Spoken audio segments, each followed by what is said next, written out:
All America, all the time.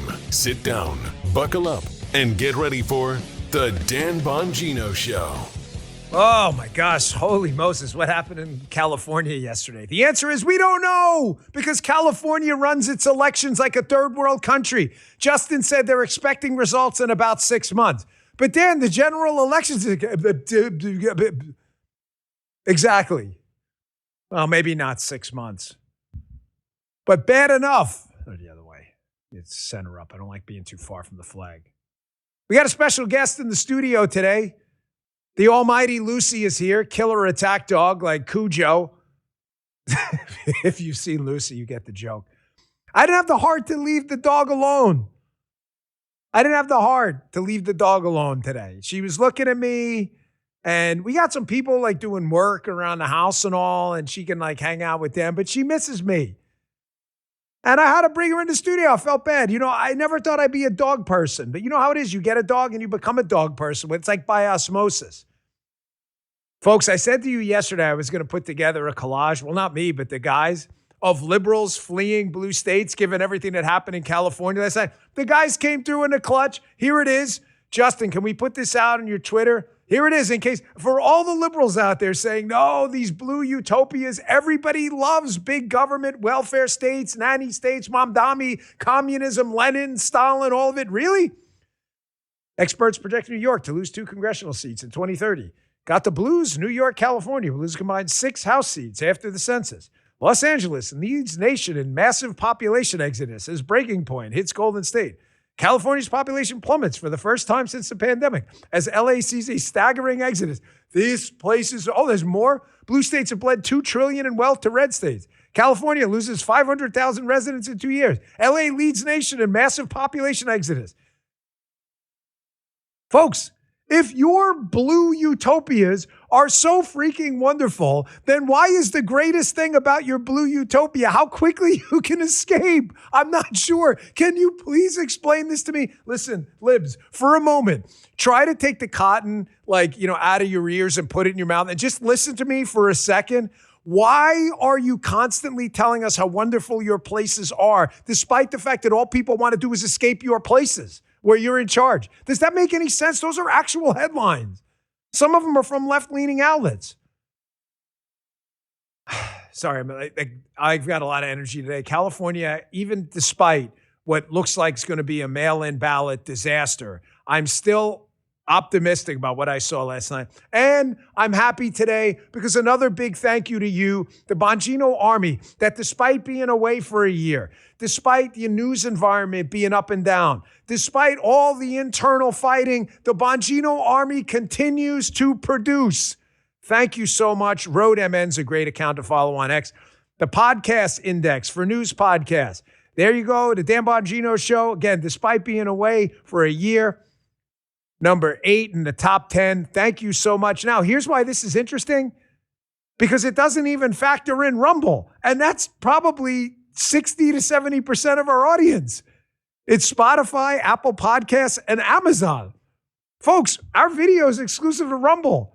The fact that we continue to perform well on these entities, Spotify, Apple, despite the video not even being there, is freaking amazing, and a big hat tip to you. If this thing factored in Rumble, we'd probably be even higher. That's where our audience is. We're exclusive to video here. The audio product is over there. Thank you, Bongino Army. You guys and ladies are terrific. We love you. Hey, many Americans try weight loss shots, but quit due to either cost or side effects, or some of them just don't like injections. Instead, I chose Lean when I needed to lose some weight from Brickhouse Nutrition. I lost over 30 pounds, no needles, no prescriptions. Go to brickhousenutrition.com/Dan. Use code Dan for 20% off. Try Lean today. Results vary. Not FDA approved. Today's show also brought to you by Birch Gold. I'm an investor in gold, have been for a long time. You ever feel like the talking heads keep saying the economy's fine, but your grocery bill says something different? The economists and bureaucrats tell you inflation's under control. Then they fill up the gas tank. You fill up the gas tank, pay the insurance bill. You look at your retirement and think, hey, something ain't right. The same dollars don't seem to stretch as far. The same retirement plan doesn't feel as solid. And every time, regular Americans end up paying more. That's why I believe smart retirement savers should at least learn about physical gold. Gold isn't a government promise. It's real, tangible wealth people have trusted for thousands of years. I'm an investor in gold. I love investing in gold. It's a source of stability for me, especially when paper promises feel shaky. With Birch Gold Group, BIRCH, you can get help to diversify an existing IRA or 401k into a tax-sheltered IRA backed by gold. Text Dan to 989898 right now, and Birch Gold will get you a free info kit on gold. No pressure, just information you can use to make your own decision. Because when your gut tells you something ain't right, it may be time to listen. Text Dan to 989898. Again, text Dan to 989898. Dan to 989898. Own some gold from Birch Gold, BIRCH. Message and data rates apply. All right, fellas, let's go. You got a little mix of the leaf blower guy outside the studio. Did you hear that, folks in the chat? Did you guys catch that coming over the it is a live show. So who said Michael Silverman in the chat? Lucy, yes, Lucy is here. Did you hear it? Stop. Yeah. Jay Cloven. Stop the effing leaf blower. Wow. He's really mad about the leaf blower. Oh my gosh. Poor guy's like working for, he's just blowing some leaves. Yeah. No. And yeah. See, everyone else says they didn't hear it. Okay, good. Nope. See, it is a live show. Who's that? Mega Chip. No, thanks guys. So thank you again to the Bongino Army. And I've got a sneaking suspicion as to why the show continues to overperform despite significant obstacles. We have no mainstream media attachment whatsoever for the podcast. We own it. It's ours. We have a sales agent, but it's our product. The reason is, folks, we get you the truth and we bring you results. And if we mess something up, we tell you about it. Been on the air 10 years. We've had a couple flubs. We corrected them. We move on. The mainstream media cannot do that. You know that. Hello, Captain Obvious. I saw this tweet by Christina Wong yesterday. It made me laugh. Trust in the media. Trust in the media. Look at this. Justin, can you expand that a little bit? Because my eyes are terrible. All I know is the line goes down and down and down and down. If you were doing median mode analysis of central tendency and a regression line, that thing is going down a lot. The percentage of Americans who have a great deal or quite a lot of trust in the mass media is down a staggering, phenomenal 53 points from 1972 to 2025 and is now down at 19%. Think about that. Less than 1 in 5 people believe you're getting the facts from a journalistic media enterprise whose only freaking job is to get you the facts. And you wonder why shows like this continue to overperform, kick ass, and take names? That's why. Media people, in some limited circles, you would call this a clue that less than 1 in 5 people thinks they can trust you. Is this not a wake-up call? Is this not remember Beavis and Butthead, kick me in the Jimmy. Is this not a kick in the nuts? How do you not see this? Andy, what is that, a master's hat on? You having a golf or something like that? Imagine going to a golf course where only 1 in 5 people think the golf course is actually constructed right and gives you an honest score. No one would go to the golf course. They would fix the golf course. Hey, there's too many, divots. I don't know. I don't play golf. However, I just saw his golf hat on. Nobody would go back. You'd have to fix it. The media gives 0 Fs. They don't care. They lie. They love to lie. They make no apologies for lying. They continue to lie. And you're seeing it now. I promise I'm going to get to California, but I got so much. The reason California happened the way it happened yesterday, despite you being told that there's going to be a blue wave this year, is precisely because the media has been covering up California's problems forever. I've never seen a more apropos story for this corrosive, low level of trust in the media than what's happening at 61 Minutes right now. Remember 61 Minutes? They added a minute for this. You guys remember that in the chat? That's a hardcore P1 thing. 61 Minutes has this anchor, Scott Pelley. So they hired new leadership at CBS that's trying to make the network not crazy, which is really hard to make a major broadcast network like NBC, CBS, or ABC not crazy. Why, guys? Because they've been doing decades of crazy. Because they're crazy. And, telling crazy people that they're crazy is usually not easy, okay? So Scott Pelley is one of the craziest left-wing anchors on TV. So it looks like he may be getting canned. Here's Scott Pelley, and they think, the left thinks this is journalism. Here he was interviewing Moms for Liberty, a great group out there trying to do the right thing to bring some sanity to the education system. And I want you to listen to these questions and you tell me if this is independent journalism we should trust or hackery, and hence why 1 in 5 Americans don't trust the media. Check this out. Parents send their children to school to be educated, not indoctrinated into ideology. What ideology are they being indoctrinated into? Let's just say children in America cannot read. They often dodged questions with talking points. You're being evasive. 21% What of Hispanic ideology? students are reading You're on being grade level. evasive. What ideology are the children being indoctrinated into? What is your fear? I think parents' fears are realized. They're looking at these books where sexual discussions are happening with their children at younger and younger ages. Your critics say that you have an anti-gay ideology. That is could be false. That is false. Nothing could be further from the truth. We have gay members. I think it's an effort to really try to marginalize us as an organization because parents are coming together across racial lines, across religious lines, across all of these different ways that we see Americans being divided. These guys are laughing inside. They're like, Justin's actually laughing. Like, this is considered a media interview. What indoctrination are you talking about? Gee, I don't know. They're giving kids books that depict like oral sex to a bunch of kids who are not even teenagers yet. Not even. Right? No, you definitely hate gays. Like, we should be teaching kids how to engage in various sexual activities. Wait, what? This is why you saw what happened in California last night. Because you can't tell a bunch of California, Los Angeles parents, hey, there's no drug homelessness problem, the fentanyl floppers, there's no problem with indoctrination in schools. When these parents are seeing these books come home and it's like, hey, here's how to perform this specific sexual activity. It's not the freaking Karma Sutra. It's kindergarten. Nobody believes you guys in the media anymore. If they believed you, last night, Karen Bass would have ended the night with 51% of votes. She's the freaking mayor. Folks, do you know how hard it is to beat an incumbent in a blue city? To beat an incumbent, she should have cleaned up and got 51% of the vote last night. She didn't.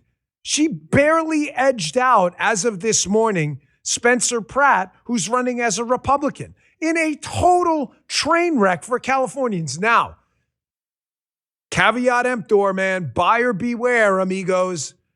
This is California with mass mail-in balloting, which, put up the New York Times piece if you would. If you trust mail-in balloting, you're an idiot. Now, I get it. The lefties are going to be election denier. You can take the double-barrel middle finger and take both of them and write up your... Let's go back to the New York Times. The New York Times, the left-wing New York Times, calling out mail-in balloting? Yes. I want you all, stop what you're doing, go to your phones, and look, especially if you're listening on Apple or Spotify, okay? And thank you for following us there. I want you to type this into your search engine. Error and fraud at issue as absentee voting rises. Put it in quotes. Oh, look what pops up on your phone, a New York Times article by Adam Liptak. Yet votes cast by mail, they note in the New York Times, are less likely to be counted, more likely to be compromised, and more likely to be contested than those cast in a voting booth. Statistics show, oh my gosh, that is correct. That's bananas.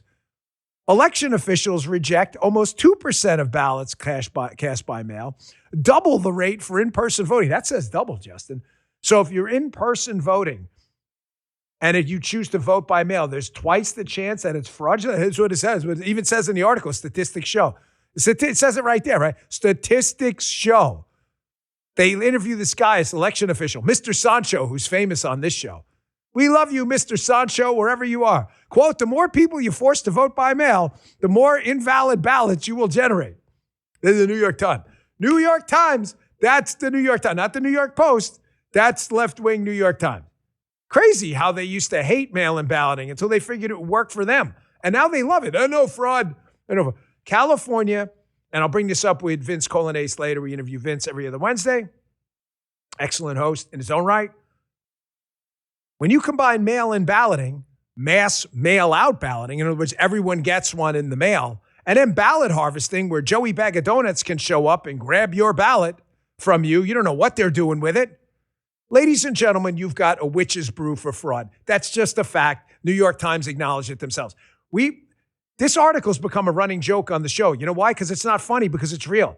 I said to the guys this morning, can you guys pull that? They go, we know the New York Times it's in the evergreen file. Write that, just like that. Because I love when left-wingers, you should keep that screenshot on your phone. When left-wingers go, you guys are exaggerating the problem. Really? Is the New York Times exaggerating the problem too? So good news, last night was an earthquake in California, even despite what we know is going to be some amount of fraud. Thank you. You should save that. I like that. This is despite what we know is going to be a statistics show a good amount of mail-in balloting fraud. The Democrats still underperformed dramatically last night. Let's go, as Warner Wolf used to say, to the videotape if you grew up in New York. Here is NBC last night, basically admitting what I'm telling you. NBC, is this Kornacki from NBC? Here he is talking about everybody hold, Braveheart style, hold, because the mail-in ballots, things could change dramatically, even though Spencer Pratt got roughly a third of the vote. He's not wrong, because you can't trust mail-in ballots. Check this out. The polling place update's not going to be huge. So if we largely have half the vote to come, and it's going to be vote by mail, and you've already given me now, they've had 3 subsequent vote by mail updates. They're not huge, but they're not nothing. The pattern in them is Bass first, Rahman second, Pratt distant third. Right. If that were to be the pattern with the remaining vote by mail, it's going to come in days following the election. If it's 39, 36, 33, 20, something like that, which is what you're telling me these 3 roughly have been, she could erase that. Right. Folks, this is why I'm giving you the good news, bad news. Now, I know this is a hard conversation, but as I said to you yesterday, please listen to me here. This is very serious. I know it's a hard conversation, but I mentioned yesterday how the essence of conservatism, being a conservative, is having to tell people hard truths. We're not liberals. We don't make shit up. Defund the police. Wear your mask. COVID vaccine's fantastic.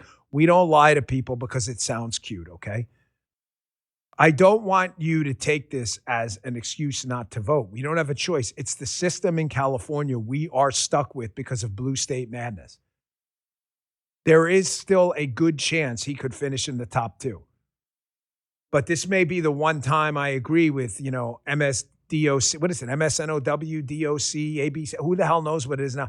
This is one of the few times I agree with them that given the prevalence of fraud and errors in mail-in balloting because of all the obstacle points to a clean election, I wouldn't be surprised if these vote counts over the next 10 days, this is like a freaking third world country in California. The election should be done at 9 o'clock local time, the latest, and the results should be in based on digital counting and all that stuff. The results should be in by 11. It should be over. We got to wait 10 days. This is third world bullshit. I don't trust it. I don't trust it at all. You already saw the New York Times article. However, here's the good news, because this is, regardless of what happens going forward, and we will obviously intensely follow it, regardless, folks, there was a massive electoral earthquake last night.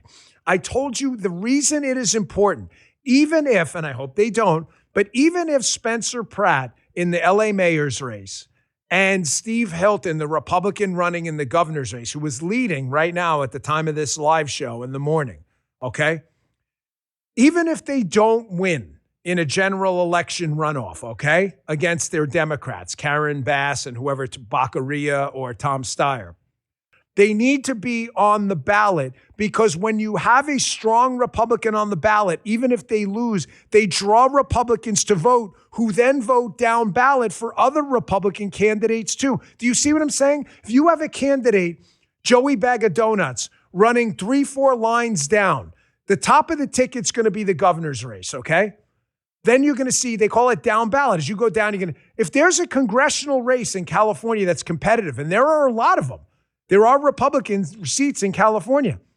Republicans, if there's no Republican at the top of the ticket because it's two crazy Democrats, are just not going to show up. I'll prove it to you right now. Look what happened last night. I'm going to play this clip. This is Kevin Corke at Fox on the big board over there.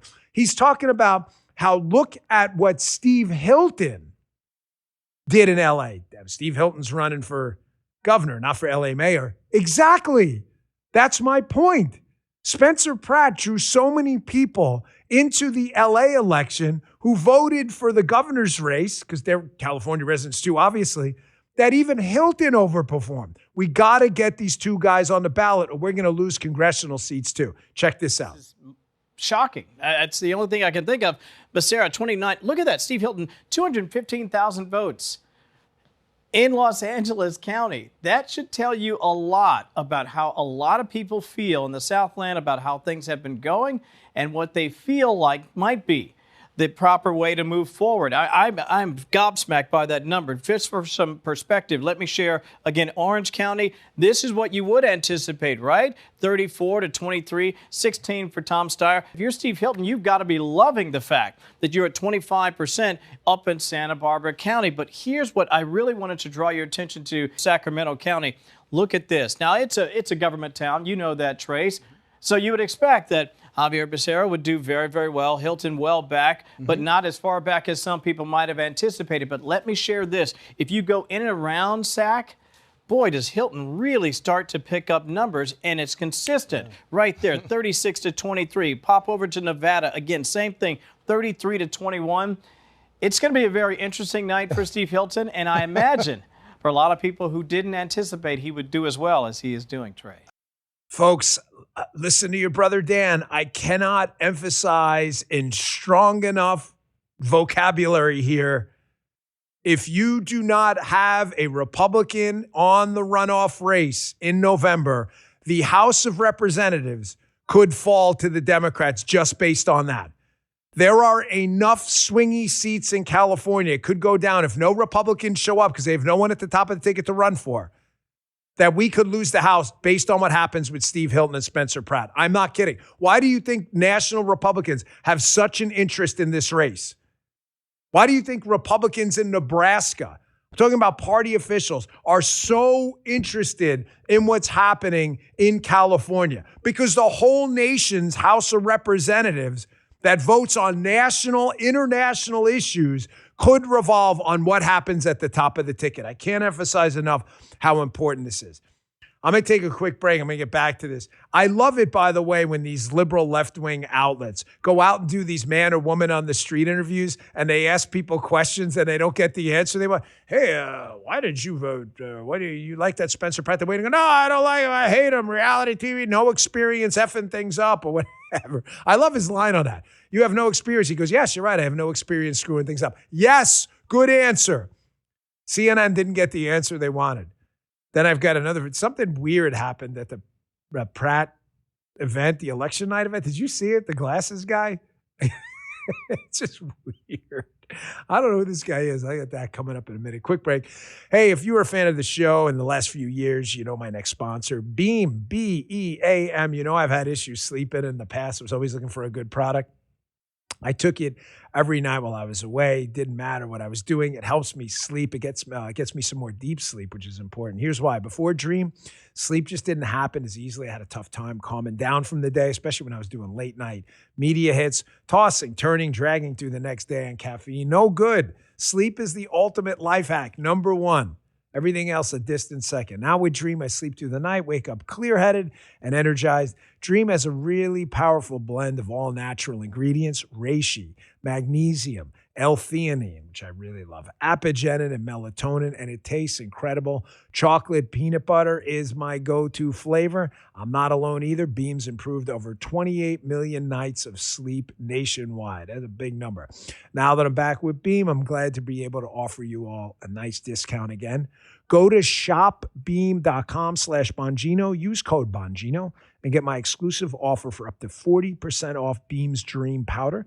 That's with my discount code Bongino. You can get their best-selling Dream Powder for 40% off. Now's the season to show up strong, get a good night's sleep. Do it with something made by Americans for Americans. Do it with dreamshopbeam.com/Bongino, code Bongino. Today's show also brought to you by, I don't know about you, but I'm a meat eater. I love me some steaks. I love some steaks. Steaks like the ultimate superfood for me. Summer's almost here. It means warmer temperatures, trips to the pool, and grilling in the backyard. And of course, Father's Day on June 21st. Let's be honest, Dad doesn't want another tire watch. He's got enough.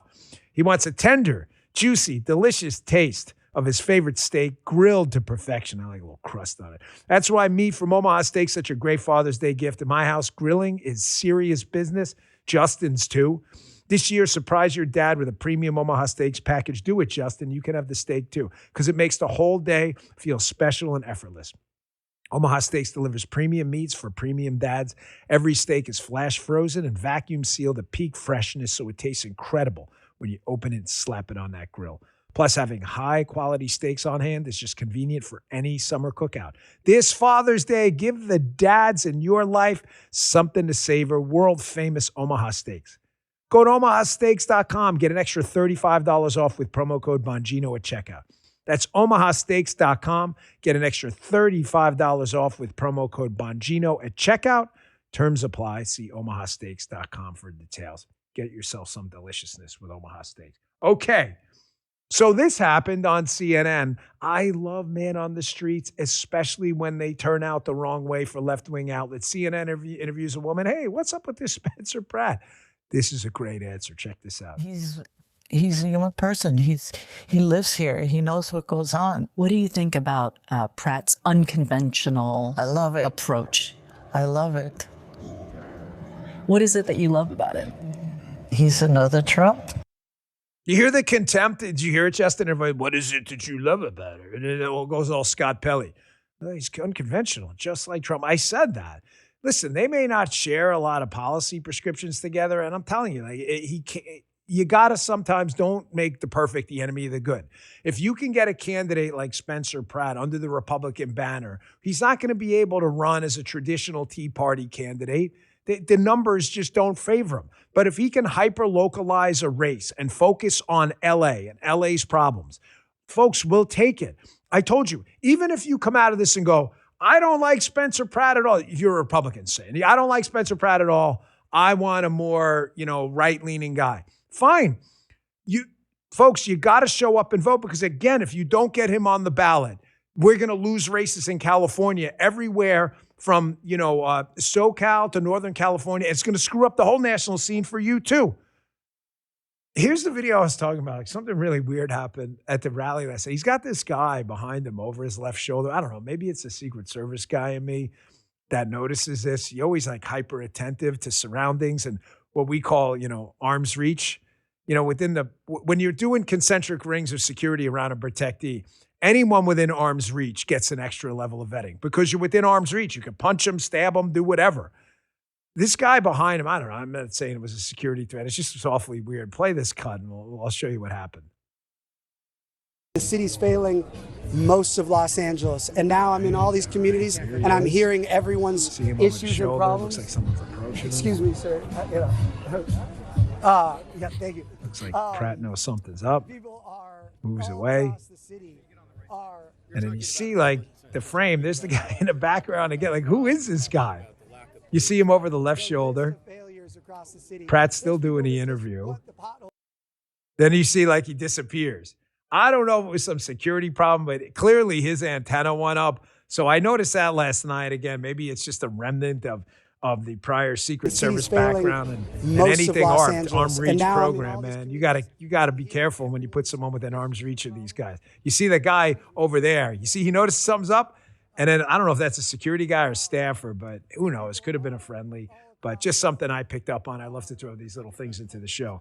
Okay, on the bigger picture, here's the good news. The doomers, the black pillars, it's all over. It's finished. We're going to lose. We're going to lose if you keep talking shit like we're going to lose. Stop blackpilling people. Show up, bring 10 people, and we've got a shot. That's all I can ask for.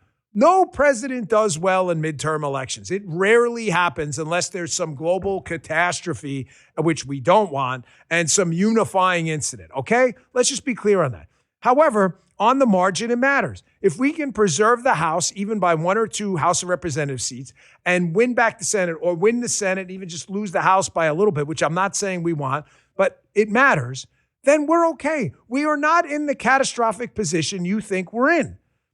Here's CNN acknowledging this very fact, that the slate of Democrat candidates running for the U.S. Senate, between Nazi tattoo guy, Hassan Piker, ass-kissing Abdul El-Sayed in Michigan, this awful, awful slate of candidates all around the country. Talafrico, who's running in freaking Texas as like a vegan six genders guy. I can't say this enough. In Texas, I'm not even sure that's going to pass in Illinois. Texas? And you saw the picture of him the other day. Talafrico puts the cowboy hat on. Hey, look at me. I got the cowboy hat. Guys, ladies, you know how many times people have asked me to put like a cowboy hat on? You know why I don't do it? I love cowboy hats. But unless it's like a costume or something at a Halloween party, I'm a New York guy. I wear baseball hats. I love cowboy hats. I think they're really cool, but I just don't want to be a poser. Talafrico, I think I'm more Texas than Talafrico, and I freaking grew up in New York. This is their slate of candidates. Even CNN now is starting to acknowledge, like, if you guys show up and vote on the Republican side, you got a pretty damn good chance of a successful night. It's not me saying it, it's them saying it. So don't let the doomers get in your melon there. Check this out. Back 2 months ago, it was about a 50-50 split, right? Now Republicans, again, it's close, but Republicans are now slightly favored to take back the Senate, no doubt in part because of what is going on in Maine, which just makes that path, which is already difficult, a little bit more treacherous. This feels like a Plattner tax right now in those overall stances to take the Senate. Folks, the Democrat Party has completely lost its mind. While there's always intra-party bickering on the right, and a lot of it is healthy. I said over and over, you've got the Iran crisis doomers out there. Everything's all right. As if the Iranians weren't chanting death to America and we didn't wipe out the entire mullahocracy, screaming, this is the end. These are on our side. I get it. Believe me, I understand. I am not a huge fan of foreign interventions either. Having seen some different things, I have a different opinion. You're entitled to yours. However, stop with the doomerism. You're going to vote for the Nazi tattoo guy, the fake vegan six-gender guy, the Abu El-Sayed, Duel El-Sayed guy in Michigan, running with Hassan Piker, October 7th rape, I'm really going to change my mind. Or this guy, put up the tweet from Libs at TikTok. This actually happened last night. Hat tip chai over there. Democrats just voted for Egyptian-born Adam Hamawi for Congress. Listen to this guy's resume. He volunteered for a nonprofit which was discovered to be a front for Al-Qaeda, according to Libs at TikTok. Lied under oath as a defense witness for an Islamic terrorist. Has close ties to Islamic terrorists who plotted to bomb the United States. Chaya notes, we have a major problem. Yeah. By the way, if you go to FOIA Fan on X, you'll see they have the transcripts from the court case this guy was involved with the blind sheikh. You can read them yourself. Democrats just voted for this guy to go to Congress. Folks, regardless of our internal fights, which are healthy, about tax policy, tariffs, abortion, guns, you only have 2 choices. Our side, which can continue to kind of move our party in a better direction and definitely wants to make America great again, even if there's internal fights on how to get there. Or you can vote for people who supported, like the blind sheikh, have Nazi tattoos and believe in 6 genders. That's it. I'm sorry. I call me a realist, a transactionalist. I don't really care. I said this over and over. What is your plan? What is your plan? The doomers and the gloomers all the time. Your plan's to vote for what? Sit it out, let the terrorists take over? I can't. I can't with that shit. It drives me freaking bananas.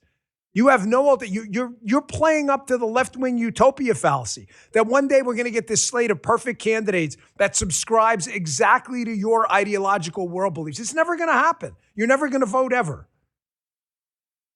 And of course, we have the nothing is happening crowd, which is just sickening at this point. I mean, when is this going to get like embarrassing for you all?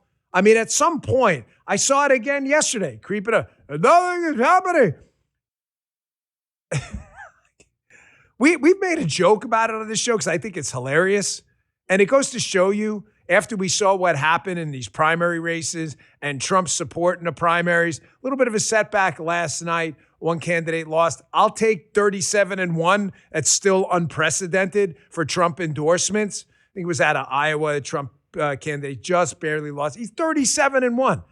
The nothing is happening crowd has become a joke. You're a laughingstock. Nobody believes you. The success of this show, the success of the continued MAGA movement. Here's nothing is happening that happened yesterday from the FBI thing. News alert out of FBI Detroit. 2 researchers with the NIH were charged with conspiracy to smuggle monkeypox into the U.S. and giving false statements to federal law enforcement. That sounds kind of serious. Another entry into the happening and the nothing is happening file. Scoop, Matt Boyle. FBI Director Patel is announcing Operation Summer Heat 2.0. Last year's Summer Heat, led by yours truly, will now be led by others, resulted in the following. They go through the numbers. Folks, we left you the safest United States in modern U.S. history. That's just a fact. It was not an accident. It was not a remnant of the Biden administration. It was Donald Trump's administration saying, clean up the damn streets. That's happening. That matters. People are alive right now because of a commitment to law enforcement. Now, occasionally I'm still friendly with some of the new team over there at the FBI. I will have chats with them about stuff and just bring stuff up. And I asked one of the leaders over there leading this new summer heat effort to clean up the streets again. I said, guys, do me a favor. And I mean this. I said, last year we produced the lowest crime rates in U.S. history, the lowest murder rate, the lowest number of murders in eons. I said, you can do me a big favor by making my version of this irrelevant. No, I'm serious. I said, your job now is to make Summer Heat 2.0, make the rates even lower, because no one cares about the second lowest rate.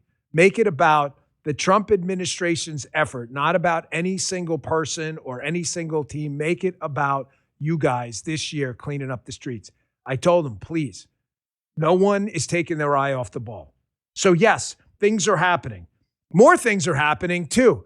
This is one of those, remember Roger's scare with the screw around, F around and find out? We love Roger. That was where the whole thing started about the FAFO. There's a lot of FOing happening. This was a video from Nick Sorter. Did you see this lunatic at one of these ICE facilities? He thought it was a good idea with cameras everywhere to scream to a bunch of ICE officials how he knows his family or something, and they're dead. Folks, never a good idea. It will probably result in bracelets, i.e. handcuffs, on you. This subject was arrested. Everybody's innocent until proven guilty. The video tells a pretty interesting story, though. Check this out. Come on. Children, your wife, all dead. Punch it. My boy. I have your face, motherfucker. You're dead. Dead. Your voice to back up and put your stick down, because I'm about that life. You said come on? You said come on, right? Yeah, smart now.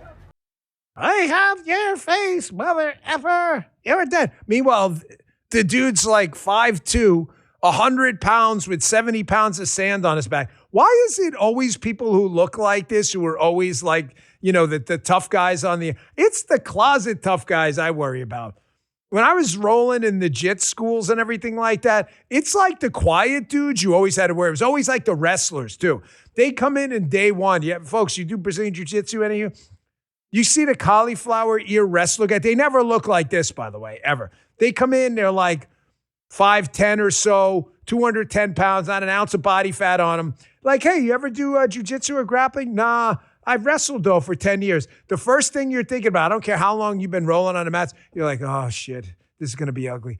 Dude's never had any grappling experience. So you may win, you may catch him in an arm bar, a triangle choke, or whatever, but the wrestler's thrown you around for like 10 minutes and you need like an IV when you're done. You're like, how the hell is this guy never grappled like that? It's incredible. Anyone ever do Brazilian Jiu-Jitsu have the same experience? They never look like this guy. I see your face, mother ever. I know your family.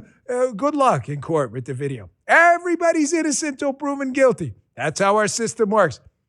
Good luck. Hope you got a good lawyer. Little guy syndrome. The chat, they love stuff like this. And by love it, I mean hate it. They always look like that every single time. Do you ever notice that? You ever go to these Antifa rallies? Whenever you take their mask off, they start crying for mommy. Biggest wusses I've ever seen in my life. Folks, the administration is dead set on using these 4 years to change the arc of history and to pull America, in some cases for people who don't want it to be better, in a better direction, even kicking and screaming. The team they have put together right now is not screwing around. Whether it's Vice President Vance on the fraud task force, whether it's Senator Rubio, they're done with the media. They're done with the left-wing obstacles. They're done with the BS. They are moving on stuff. We're not even 2 years in, and the country's been dramatically transformed. The border's under control. The safest streets you've ever seen. The Ayatollah's dead. Maduro's in prison. We're producing insane amounts of oil and petrochemicals. The entire artificial intelligence industry is blowing up the stock market. Jobs are going to be created. Some will be destroyed, but some will be created. I got a segment on that coming up. There's never been a better time to be alive. Even Axios had a note it the other day. And I got to tell you, one of the rock stars of this administration, and again, a hello, Captain Obvious moment, has been a Secretary of State, National Security Advisor, Marco Rubio. Here he was up on the Hill yesterday, taking absolutely no shit from this hapless Senator Jackie Rose, who's like, hey, I saw you were at a party. He was at a party. There was no party he was at. He's the Secretary of State, National Security Advisor. His job is to be around the president. There was no party. Check this out. We're at a party with President Trump in Miami instead of accompanying Vice President Vance to Pakistan for negotiations. What party was I at? I was at a party? It's publicly reported, and there's photos there. But what party? No, but you're going to say that. I'm going to answer it. I'm going to answer that question because that's an absurd statement. I was not at a party. Finish my paragraph, he can answer. People are going to slander me. I'm going to answer it. Secretary Rubio. You're 100% inaccurate and 100% wrong. Here's why. Number one, the Vice President of the United States was there, and he wasn't confirmed by the Senate. He was elected by the American people. Okay? He is the second in line to the presidency of the United States. He was present.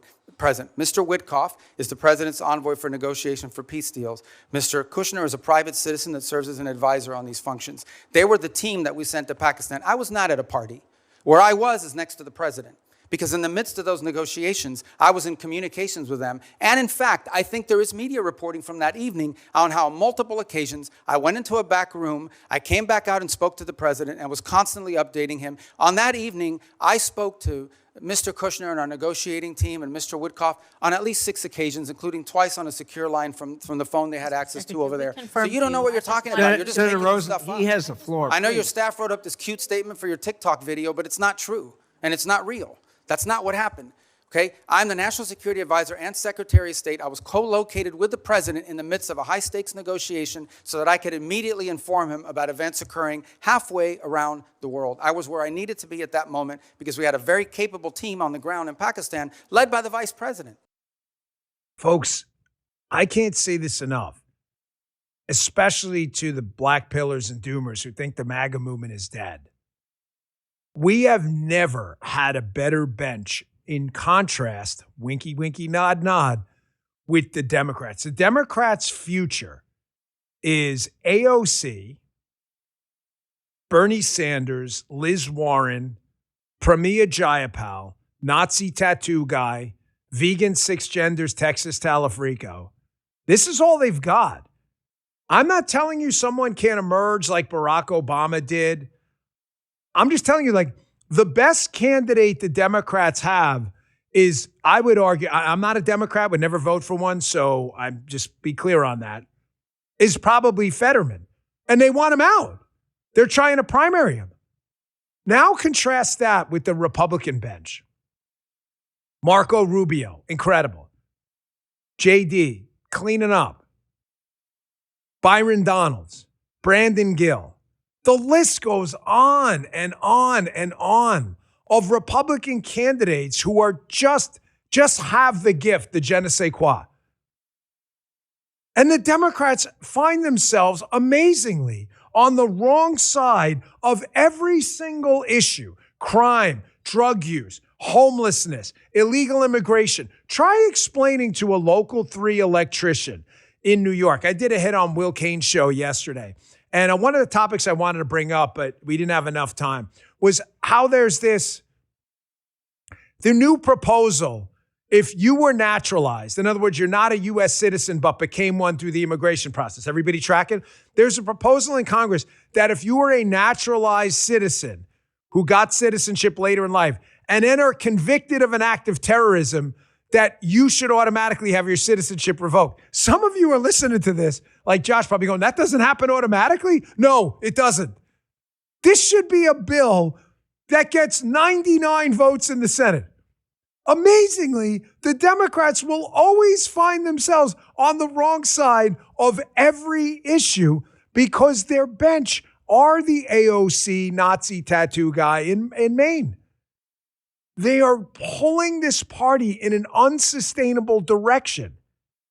Here's what I'm talking about. This ICE facility debacle in New Jersey that's going to destroy the reputation of the hapless New Jersey governor, Mikey Sherrill, who was supposed to be a moderate, who's now realizing that appeasing the Antifa 5'2" lunatics like this guy, I know your family in your face, mother ever, that appeasing these guys is probably a bad idea.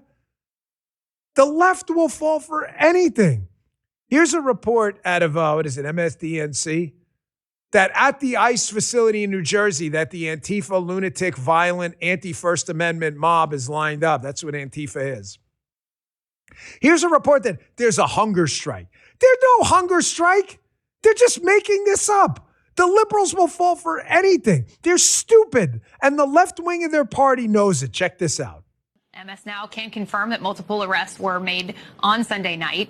Meanwhile, family visitation at that facility has now resumed. Hundreds of detainees have been engaged in a hunger strike, alleging expired food, denied medical care, and retaliation against those who do speak up. For its part, the Department of Homeland Security says there is no mistreatment inside that facility. There is no hunger strike. They're just making it up. There is no mistreatment. Some of these people are probably eating better than some of you out there. Folks, this is just made up. It's not real. It's like Jackie Rosen with Rubio. I heard you were at a party. She's just making that up. No, surely it's based in something. No, it's not. Tom Homan actually went to the facility. Our border czar, who actually does border stuff. Unlike Kamala Harris. You ever been to the border? I've never been to Europe either. Maybe you should go to the border. You're the freaking border czar. Tom Homan, who's actually done some of the work here, is assisting in the process and actually helping, said, you know what? I'm going to go check out the facility. I thought there was a big hunger strike and the food was like poisoning people. They were all eating a loaf. You guys know the loaf? You guys haven't been. If you're a cop, you know what the loaf is. Anyone, cops in the chat? Police officers in the chat? Some people don't like the term cops. I don't care. I don't mind it at all. I was cops. Cops in the chat, you know what the loaf is? Look it up. They're not eating a loaf. Here's Tom Homan. He says, I went to the facility. I ate this stuff. I ate the food. It's not the loaf. Check this out. Democratic lawmakers on Memorial Day making false allegations about the facility, about the food, the medical care, hunger strikes. I went into that facility. I went to the medical. I went to outdoor recreation, indoor recreation. I even made a surprise visit this weekend and walked into the cafeteria and ate the same meal that the detainees around me were eating. And I made sure my tray equaled their tray. I had spaghetti and meat sauce. I had beans. I had green beans. I had bread and rolls. I had drinks. I had dessert. The food was good. It's all a false premise. There was never a hunger strike. The congressman said, oh, people are on hunger strike. No, they weren't. They may not be eating in the cafeteria, but what I found out, they're ordering food from the commissary and eating in their cells. Doesn't sound like a hunger strike to me. Chat was lighting up. We had a couple people who know what the loaf is like. Yes. Holiday statistic in the chat says leftovers pressed into like a loaf. And when I say leftovers, when it's not like leftovers like prime rib, cuts and stuff like it's pretty disgusting. There's a bunch of police officers in the chat who know what I'm talking about. Folks, they're magically on the wrong side of every single issue. See? That's why I love the chat. It's the best part about a live show. You're just like a big family. Everybody gets to interact. Your show, too. That is why, we weren't live for a long time. We weren't live. We've been on the air it's 11 years now. we were recorded. We were like live to tape for probably 9 of those years. And Chris from Rumble said, Dan, you got to go live, man. He's like, even on cable news, people don't get to interact with the program. Like you're watching Fox. I do Fox. I love it. But you don't get to like chat in the show. He's like, you got to go live. People love it. And we've been addicted ever since. Of course, once in a blue moon, you run into technical problems, internet outages and stuff. But it's worth every second because you get this instant feedback on the show. I love it. Speaking of instant feedback, I see a lot of people in the chat because I hang out there in the morning. I tend to read a lot of the stuff. I didn't get to chime in this morning only because I was interviewing with Vince and it was going just great. And I wanted to keep it going because of interviews. Vince coming up in a little bit. It's amazing. Vince Colonnese, check him out. But one of the things I see in the chat is a lot of fear about AI. Now, again, I am a conservative. I am not here to bullshit you like the left, okay? Tolerance, coexist, all their bullshit bumper stickers where they, throw gays off roofs or whatever. Okay, I don't do that. Yes, artificial intelligence is going to be hugely disruptive. There is no doubt. The issue, and I just strongly encourage you to just hear me out, put aside your priors on this.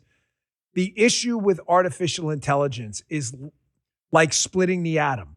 Once the atom is split, and other enemies of the United States can get and build a nuclear weapon because the technology's there. Pandora's box has been opened. You can either build one yourself or you can die. I could make a strong case to you, given my background in the tech space and coming out of the FBI, that if we don't rapidly accelerate the advancement of these tools and let our foreign, adversaries do it first, folks, it reminds me of Rocky III. Apollo Creed to Rocky. There is no tomorrow. I'm not sure people understand the danger AI can present to us if it's asymmetric and others break barriers first. I can't go into too much detail without telling you, like, the lights could go out. I need you to trust me on this. We don't have a choice. We don't have a choice. I saw this clip on the Hat Tip Joe Rogan show with Tom Segura, and they're talking about this, how like you almost have to think of this, although the technology is far more potentially productive, but can be dangerous if we don't handle it. You have to think of this like email. Email just happened. Whether you liked email or not, it didn't matter. Like people it just integrated itself into the economy, and we're going to have to deal with it realistically. Check this segment out. It's a good one. There's been a recent spat of commencement speeches. I've seen it. Where people talk about AI and the crowd, the kids are freaking out. They're booing. Yeah, I think they're misguided, man. I really do. It's not that I'm, oh yeah, fucking AI is awesome. I think you are a bit misguided and a little delusional if you don't accept the reality that this is here.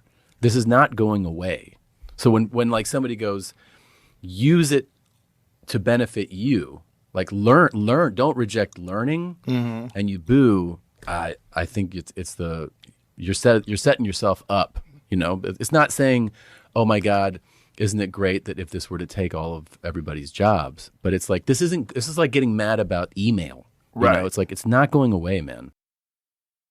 Work Animal in the chat has a new McGroin name. Someone should steal it right now. Loafing McGroin. That's it. That's just beautiful. The McGroin, almost every McGroin name's already been taken. Loafing McGroin. That just genius. That's genius. These guys are like, Dan, they said to me this morning, the stuff you send over, these guys are like, it's like mildly schizophrenic. Like you just love to pull stuff from all over the place. I do. I never intended this show ever at any point to be all politics all the time, because the world is not all politics all the time. Yeah, you could argue there's a big political component to AI because there is. However, I never intended it to be that way. I'm just telling you, as an investor in the space and having been in the national security space, we don't have a choice, folks. It's here. There is actually no choice. There is no choice. We have to get ahead of this or we're going to be in big trouble. Speaking of which, I sent him this yesterday because I saw this, moving around online, and I thought, what the hell's going on with like manhole stories around the globe? It's right. Did you see? First, there's a story in New York I'll get to in a second about these dudes just like randomly popping out of manholes at 2 a.m. and they got caught on street cams. But then I see this, Ron. This is every New Yorker's biggest fear. Are you from a big city, New York or elsewhere? Tell me it's not your biggest fear. It's like walking over one of those street grates and it collapsing, or you step on a manhole cover. This is from Brazil, and this happens. This poor lady looks like she like hit her face on it too. Check this out. On her phone. Don't ever step over in the manhole. Oh. Then it looks like it like hits her fingers on the way down too. Oh my gosh. Then look at her. It's a poor lady. I don't even know Brazil, what kind of lawsuit system, tort system they have, but this is every single big city resident. Tell me it's not. Tell me it's not your worst nightmare. And this is like your second worst nightmare. It's 2 a.m., whatever, late night at work. You're strolling out for a Subway sandwich like Juicy Small A out in Chicago. Remember that? Remember that one? And you see Teenage Mutant Ninja Turtles. Did you see the story out of New York? Manhole covers, 2 a.m., a bunch of people popping out with look like excavating mining tools or something. Check this out. Why are people climbing out of this manhole? And what are they doing in the New York City sewer system? 1, 2, 3, 7 altogether can be seen coming out at this busy intersection in the very early morning hours on Friday, some with shovels in their hands and flashlights. And it was a similar scene in another neighborhood of Brooklyn on Thursday. According to police, a car dropped the group off at 11 p.m. About 3 hours later, they climbed back out. During Friday's incident, police say the crew picked up this manhole cover and went down at 1 a.m. They believe they were looking for valuables that people flushed down the drain. It's a dirty business, and it's also a crime. Underneath New York City, a sprawling underground network of more than 7,500 miles of sewer lines. The Department of Environmental Protection warning it can be extremely dangerous between toxic chemicals and flooding risks. But there were no injuries during these incidents, according to the NYPD. Why is it a crime to go into a manhole? It's dangerous. It's the same as jaywalking or walking down the middle of a highway. So if they choose the wrong one, they could end up in real trouble. They could be electrocuted. They could be overcome. There's gas lines down there. There's electrical lines down there. Now, friends of mine, NYPD, assured me they are looking into it. They haven't found anything related to terrorism or anything like that. It may just be people trying to, scrap wire or things like that. But folks, do you have any idea what is in the New York City sewers? Where do you think all that stuff you flush goes? Where do you think it goes? The Phantom Zone? That is disgusting. But wear a hazmat suit or something like that. That is freaking gross. I saw that. I'm like, what the hell? You know what it reminded me of? You guys ever see the Batman movie? The Bane, when they're down beneath the sewer system the entire time, and then they wind up blowing up all of Gotham. That's the first thing that reminded me of. By the way, if you want a great summary of where AI is going, we interviewed heritage economist Peter St. Onge last week. We got a ton of amazing feedback on that interview. That is still up, obviously, at rumble.com/Bongino. Don't miss that. It's one of the better interviews we've done in a long time. And one of my favorite interviews is coming up in just a minute. Vince Colonnace, you know him. He's on every day at 8 a.m., rumble.com/Vince. Tearing it up. He owns that morning spot on Rumble. We'll get to him in a minute. Hey, quick question. How much control do you actually have over your money right now? Serious question. Technology's changed everything. Now it's changing how money works. Crypto started as a niche, but it's gone mainstream. Faster payments, more control, fewer middlemen. It's not hype. It's where things are going. And getting started today is easier than you think. With Rumble Wallet, you can buy Bitcoin, hold dollar-backed stablecoins, even own digital gold backed by real gold, all in one place. Setup is simple. It connects with MoonPay, so you can use your debit card, credit card, or bank account and be up and running in minutes. It was really easy for me to set up.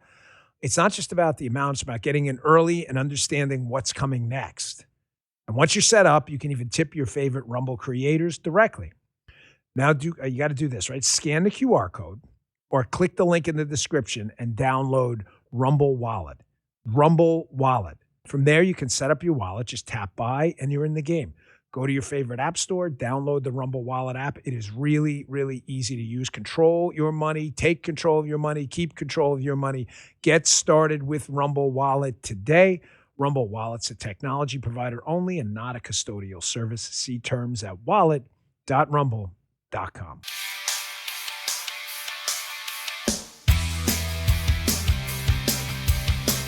Welcoming back to the show, our partner here in the conservative content creation business, hopefully bringing the truth to America when you need it, Vince Colonnese. He's at rumble.com/Vince. Dominates that 8 o'clock spot in the morning on Rumble. Vince, welcome back to the show. Always good to have you. Thank you, Dan. So yesterday, I saw this tweet pop up. Christina Wong put it out. It was about trust in the media. Unsurprisingly, you and I have been covering the dreadful media ecosystem for a long time, at an all-time low. Now you got this new 60 Minutes story where Scott Pelley, a liberal provocateur pretending to be a journalist, looks like he's out. I played some video of him earlier in the show. Vince, trust in the media is at an all-time low because the media earned it. I mean, whether it was the collusion hoax or the lies about COVID or masks or vaccines, I mean, it's not like they've been some bastion of truth. Yeah, it's an institution that has totally abandoned the whole reason we have the First Amendment. The founders had a brilliant idea, which is to put the First Amendment in place, guarantee the freedom of the press so you could hold the powerful accountable without any fear or favor. And instead, what's happened is, as a part of this world of like access journalism, everybody's underbid each other. They don't have any sort of moral compunction whatsoever. And they're just lying about everything in order to maintain access to the riches or the power or the parties that they want to be at. And what gets lost in all of this? The truth. The truth gets lost in all of it. And so the media is one of these institutions in our country that has lost so much trust, Dan, because they just keep lying. And people know that they're lying. That's one of the beauties of social media, is that we can now tell that they're lying because we can have open conversations. This is how Donald Trump has won multiple presidential elections, is because we didn't really need the media to tell us what was happening. The rest of us can have this conversation on our own. And Vince, Americans are really, it's not a talking point, it's true. They're very forgiving. I mean, you see people come back in sports and entertainment and academia and politics who've had devastating personal scandals in their life. And if people feel like they're generally sorry and they mean it, they not only welcome them back, they welcome them back with open arms. I mean, I think of that baseball player that was the Hamilton guy. I mean, this happens all the time. People understand struggles. All the media has to do is come out and say, listen, we really botched Russia collusion, okay? There was no there. We really botched COVID, like bad. The mask debacle, closing schools down, a nonsense about the vaccines, banning people for free speech. And I promise, it's not going to save them from everyone's anger, but a good portion of Americans would be like, all right, maybe, there's a new road ahead. We'll open the door to it. Let's see what happens. But they just won't do it. Even despite overwhelming evidence, they were wrong. I think it's always helpful to personalize the analogies here so people can understand it at a basic level. Like, Dan, you're a husband, right? Obviously, I am. You're a husband. If you ever get into some sort of disagreement with your wife, let's pretend that this has ever happened, that you've ever disagreed with Paula. Do you just ride it out and continue to tell her she's wrong forever? Is that how it works? Or do you ever come to her hat in hand and go, you know what? You're right. I screwed up. I got a little hot-headed or something. Like, you admit it, because what you're trying to do is restore the integrity of the relationship. You're coming to a realization that matters. You care about the health of this relationship as a husband, and you restore it. And this works for not just individual husbands and wives. It works for big institutions that require trust as the thing that they're selling. So if the media comes to you hat in hand and goes, you know what? We screwed that story up. We should have done better. That helps to generate a sincere and deep relationship with that outlet. But instead, they're so drunk on power. They're so full of themselves, and they're so completely insecure about their hold on power that they will never admit how frequently wrong they've been. And that's why so few people are even interested in listening to them anymore. And their power is dissipating. And I want to tie that to the second issue I want to bring up with you, which is obviously the races in California last night. Listen, but by any measure, this is supposed to be a blue wave year. If you listen to the media, everybody's mad at Trump and MAGA and Republicans and conservatives. We're itching for the days of Joe Biden again, or whatever nonsense you hear in the media. And yet last night, as of me and you, recording this interview, it looks like Spencer Pratt's going to pull about a third of the vote, maybe more. Who knows with the mail-in ballots? Steve Hilton, the Republican in the governor's race, is currently running number one. I mean, if the media's version of reality were true, they shouldn't even be in the top five. I mean, you had Tom Steyer, the billionaire Democrat, spend an untold fortune. I hear from friends in California, that's all they see is Tom Steyer ads everywhere. And yet Steve Hilton, Republican former Fox host, is running number one. So there's some disconnect. But I'll just say, too, are you worried about the mail-in balloting in California? I mean, this is like third world stuff. Like, oh, we won't know the results for like 3 months or something or whatever. This isn't an election. It's a selection. They have legalized ballot harvesting in California. Ballot harvesting is when third-party political operatives get to handle ballots, and they legalized it in the state of California, which is one of the primary vectors for fraud. And no one would disagree with that. Jimmy Carter wrote about mail-in balloting in the beginning of this century. He said that it was one of the primary vectors for fraud, which is why we should limit mail-in balloting. The president will reflect on that. He'll say that from time to time. He said, Jimmy Carter said that. And then the media will attack him. No, he didn't. Yes, he did. The Carter-Baker Commission concluded that mail-in ballots are a huge problem for elections everywhere. And in California in particular, 80% of the election is done with mail-in ballots. It's 80%. It's crazy. So, yeah, am I worried? Big time, which is why if you pay attention to the way both Spencer Pratt and Steve Hilton were talking, even last night, as the numbers were looking good for them, you could hear it in their voices that they do have lingering concern about the way that the next, perhaps weeks, are going to play out. So keep your eyes on that. But let me start with go back to the hopeful note that I just heard you make, which is that the decision for so many California voters to opt for guys like Hilton and Pratt is a massive indictment of the failure of Democrats.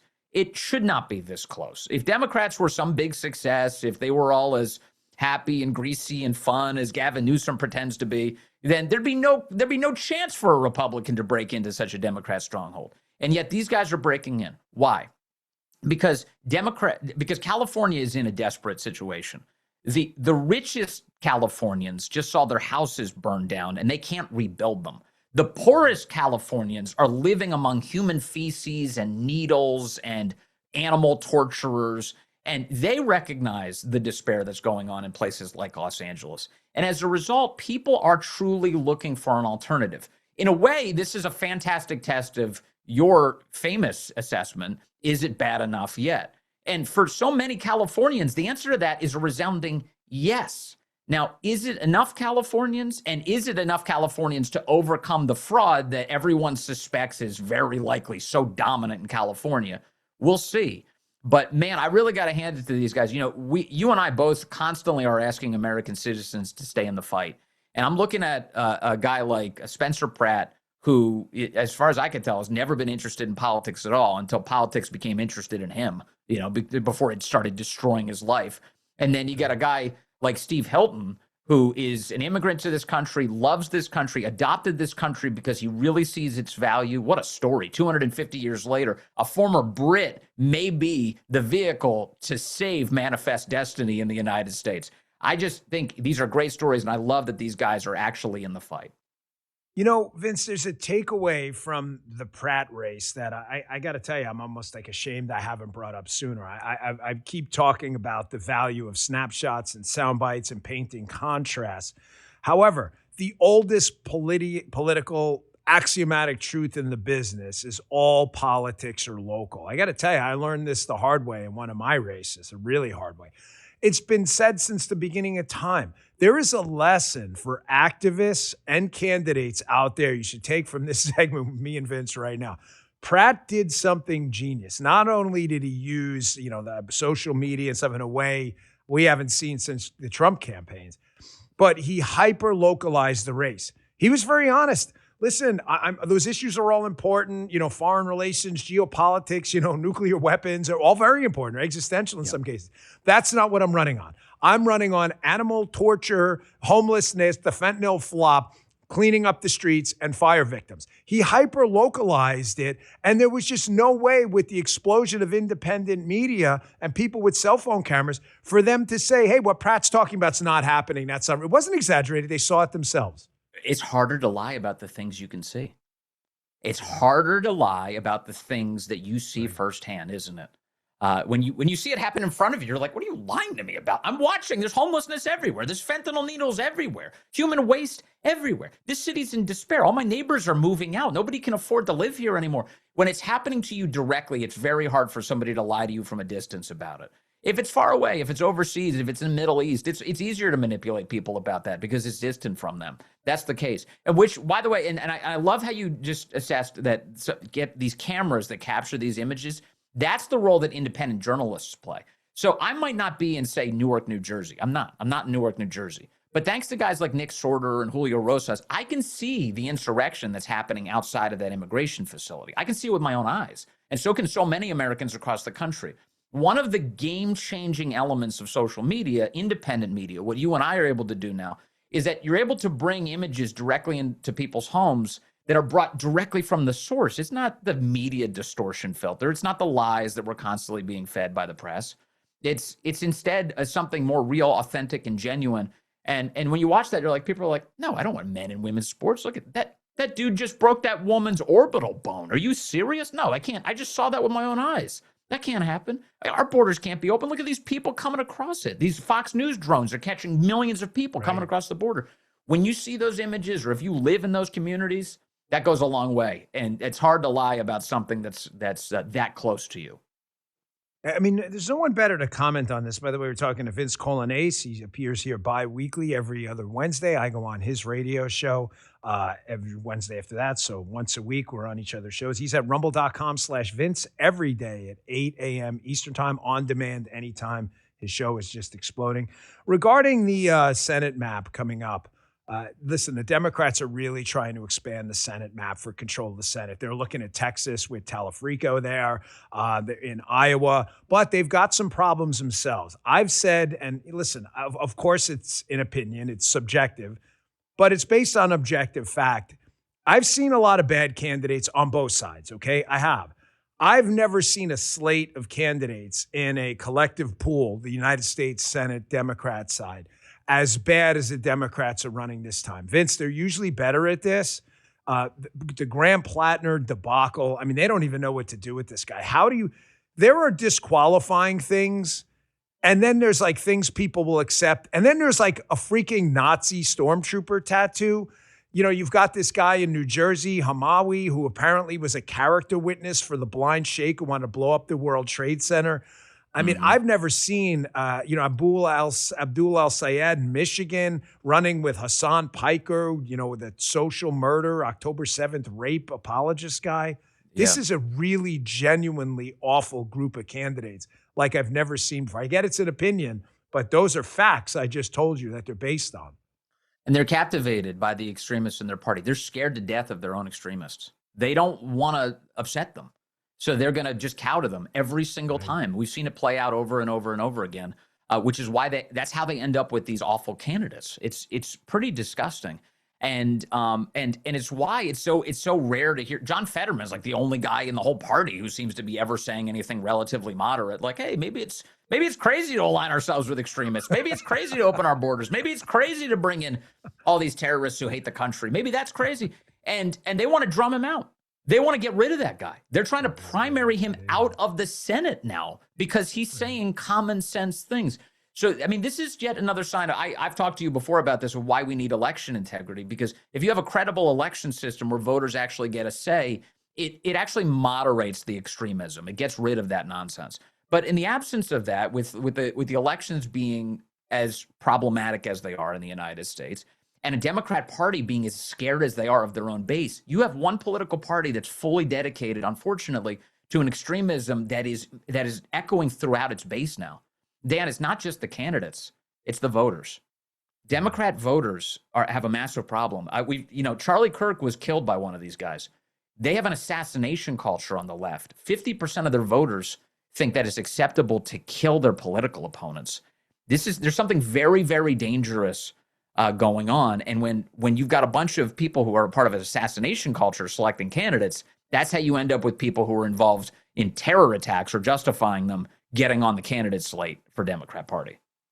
Yeah, and I agree with what you said. Having been an observer of Democrat Party politics from outside the party, obviously I'm not a Democrat, but I'm not naive about it either. I will watch clips from MSDNC and CNN and elsewhere just to be sure I know what they're talking about.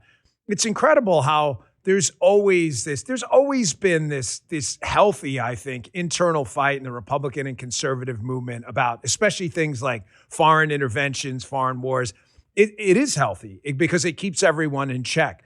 Even about taxation, like we all agree in generally low tax rates, but you've got some people pushing for, you had Rubio and Hawley and for more tax credits for families and things like that. And you get other people who disagree. My point is that the Republican Party disagrees with that about a lot of things. And when we sense any kind of brewing factional identity politics hatred, there's always a quick and decisive movement to get rid of it. I mean, you've already seen it. You've seen it in the primary process here. The problem, which I think you just aptly summarize, is I don't see that on the Democrat side. Outside of Fetterman and maybe Josh Gottheimer, I've not seen a single prominent Democrat outside of those two who's really come out and been like, hey, man, we got a problem, like a character witness for the blind sheikh. Like, we really shouldn't have him in the primary. We should, like, make a concerted effort to make sure this person does not win and represent our – they want to run as an independent. That's their right to do it if they didn't commit a crime and they can qualify. Yes. You get what I'm saying? But what they're saying is this is our club, the Democrat club, and this guy's okay to come in there even despite his terrible CV. I mean, at this point, like, if you can't be honest about what's happening, then we need somebody else in that position of influence or power. Here's something I'm troubled by, Dan. This morning on my show, Markwayne Mullin is the DHS secretary, and yesterday he gave pretty good testimony before the Senate. He confronted Senator Chris Murphy, a Democrat, over the fact that Chris Murphy keeps comparing ICE agents to Nazis and brown shirts and all sorts of things. And he accurately said to Chris Murphy, he goes, look, you're leading to a bunch of attacks on these guys. There's death threats that have grown like crazy, threats to their lives. I agree with that. But he kept couching it. Markwayne Mullin kept couching it when he said it. He goes, but I know you don't mean that, but that's the effect of your words. I know you don't mean that, but that is the effect of what you're saying. And I want to tell Markwayne Mullin, stop it. You know Chris Murphy is smart enough to know what he's doing. He does mean it. He knows that his base is out of control. He knows that he's breathing life into this violence. Stop making excuses for him. I know you just left the United States Senate. I know you have a collegial attitude towards the guys you just worked with. You're trying to be decent to him, but you're being soft. You're being too soft. You just need to be blunt. Just say it like it is. Don't offer excuses for him. Don't try and intuit his intent or anything like that. Just say it outright. You're leading to death threats against these people, and you should be ashamed of yourself. We need truth-telling, and we need it all the time. Because in the absence of truth-telling, this country will descend into chaos. You have to have people who are willing to tell the truth as blunt as necessary. Yeah, we're in a bad spot. I mean, when I saw that Galindo lady in Texas 35 talk about, whatever internment camps for Zionists, she got 40% of the vote. I thought to myself, this is clearly a new low until Hamawi last night. It really is dangerous. I mean, that's not an opposition party. That's like a death cult, and it's frightening. Folks, he's Vince Colon-Ace. He's on every single day live. Join his live chat. It's the most popular program at that hour. 0800 Eastern Time, rumble.com/Vince. You can go there anytime, watch it after that, no problem at all. And he's on the radio from noon to 3 Eastern all over the country on big, huge, prominent radio stations, including, we always got to give a shout out because we both got our start there, the great WMAL. You can listen to him at WMAL.com every day. Vince, thanks a lot. I'll see you next Wednesday on the radio show. Thank you, Dan. Can't wait. Vince Colon-Ace, folks. You could always check out Haley as well at noon, rumble.com/Haley. Small favor, if you wouldn't mind. As I told you at the beginning of the show, we had an amazing, amazing couple of months back. I'm frankly stunned. We were gone a year. I wasn't expecting, I was expecting kind of a slow burn back. It's tough to get people back into a routine at a new time and everything like that. People unsubscribe when they don't get the show for a while, but it's been a crazy good launch thanks to you. I love you all so much. So please, small favor, keep the momentum going. Download the Rumble app. It is free. Download the Rumble app, or if you want to watch on the web, that's cool too. Rumble.com/Bongino. It's all free. We just ask that you click that follow button. We had another 10,000 followers just in the last few months. Really appreciate that. You can watch on your TV too. Your smart TV has the Rumble app. Just hit that search button, put in Rumble, install, and you watch it for free every single day on your TV. I really appreciate the support. You guys are the best audience in the business. Love you guys, and ladies, you're the best. I'll see you back here tomorrow at 10 a.m. Hey there, I'm Vince, I'm Haley Caradia, host of Vince. host of Scrolling with Haley. You can always catch my show right here on the Bongino Report. live, 8 a.m. Eastern, weekday mornings. Weekdays at noon. If you miss it, no worries. The show will always be Right here and and anywhere you find podcasts. Thanks for watching.